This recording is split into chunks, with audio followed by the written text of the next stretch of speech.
Hey Piper, how are you since last month? Hey, Dollface.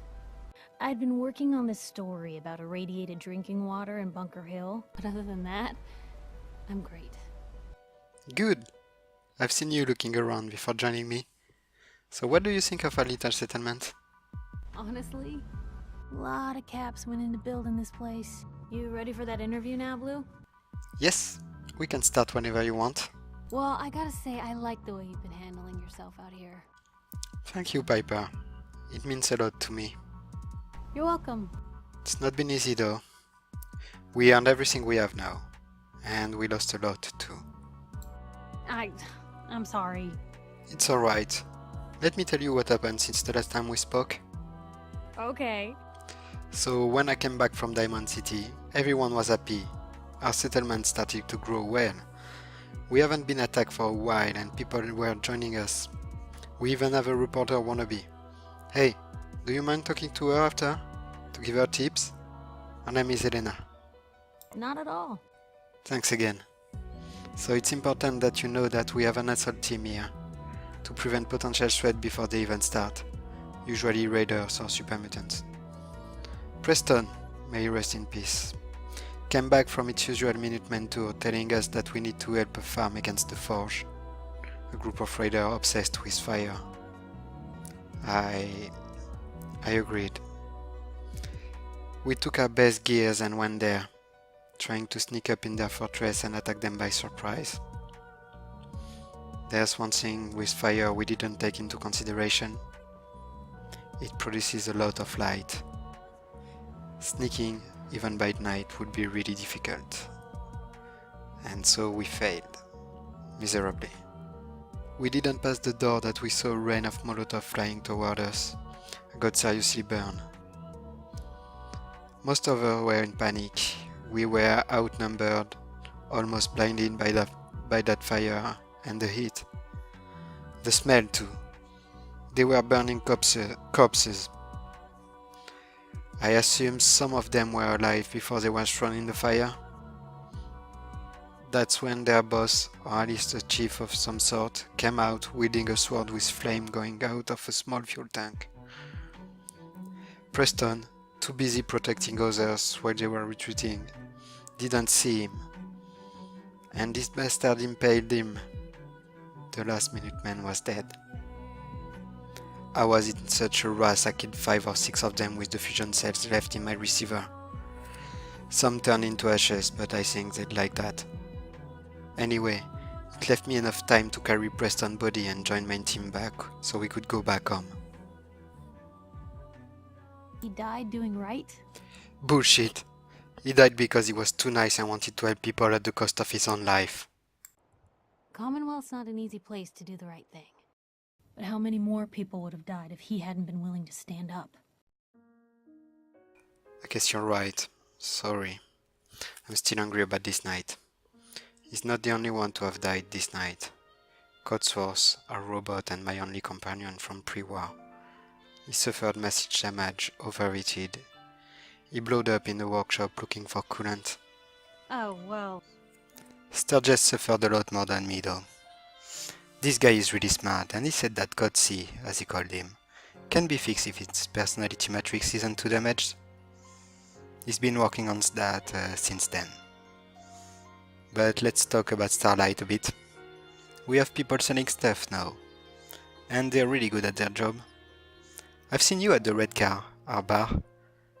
It's the only bar to always have fresh beer thanks to Buddy, a robot I found hidden in the basement of an old brewery.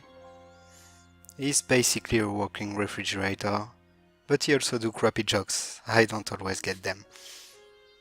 Nothing stays hidden forever. You're right. Hopefully we'll find more of those pre-war wonders as some of us call them.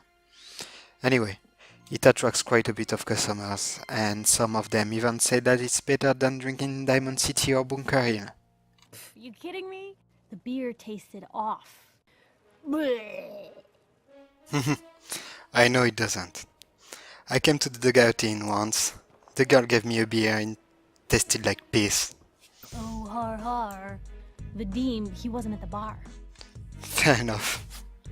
Anyway, we got this lovely family setting up. They came with a lot of tech and armor supplies. I have to thank your mayor. They came here because Diamond City doesn't allow ghouls. John sells armor. He became a ghoul after being kidnapped by super mutants and caged next to radiation barrels. Seems to be okay with it. He responds, "I'm less likely to die," every time someone asks him about his situation. Jerry, his wife, is one hell of a scavenger. She can repair just about anything, and has been befriended by Sturgis and all of our tech guys. They fit perfectly in Starlight, and their daughter Vanessa sells some fresh drinks and the crops we produce. Every night I see her sneaking in Sturgis' place, and let's just say wars are seen. That's a new one. Oh, I didn't tell you, we have a doctor too. He's pretty good. Jason is with us in our expeditions, so if ever someone gets injured, he can patch them up quickly. We found him a medical backpack in Kendall Hospital, so he can carry more than a few steam packs. He's quite busy sometimes, so we also have Allison, a chem dealer, sent by Anthox. You know him? I do, Blue. He agreed to let her make steam packs and run away instead of just Jet and Psycho. Having access to purified water at will surely help her make good quality products. Same for our farm. Our people were not thinking of making meat out of our brahmin. They seem to like her and treat her more as a pet than a milk producer. I should try not to stick with my pre-war beliefs, I guess. Anyway, we work around that. Julian holds the butcher shop. He's also a good hunter, so he provides meats out of a lot of different animals. That's good because I was tired of eating blood bugs every day. Get a lot done for an old timer, don't ya?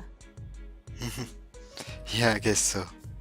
But I'd be long dead without all of them. They deserve the praise, not me. I'd always heard folks were nicer in your day, but being here with you now just feels like we could be doing more. Not for praise or reward or glory, but because it's right. I think I agree with you. Would make Preston proud.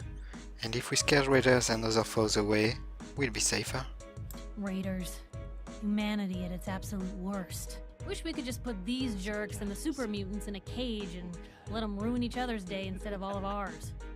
Yeah, that would be nice. Talking about that, did you heard about the Abernathy's? No. Now what would you like to say? They've been murdered. Everything has been taken away. Gosh, they even killed the cat. Uh-huh. I'm tired of losing friend Piper. And I'll be there for you. Thank you. Means a lot to me. But that wasn't the point I tried to make.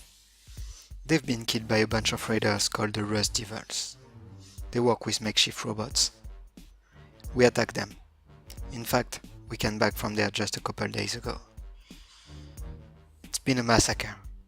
They thought they were in a fortress, but they were more in a pit. We had the high ground all the time, and they're not that great of fighters. The only real threat we encountered is a robot called Ahab. But those idiots left a rocket launcher nearby, and it was inactivated when we arrived, so we had plenty of time to mine the place up. He shot McCready, a guard we hired in Good Neighbor though, but it was just a superficial one and he didn't hurt him anymore when we got back home. We killed 2 birds with 1 stone though.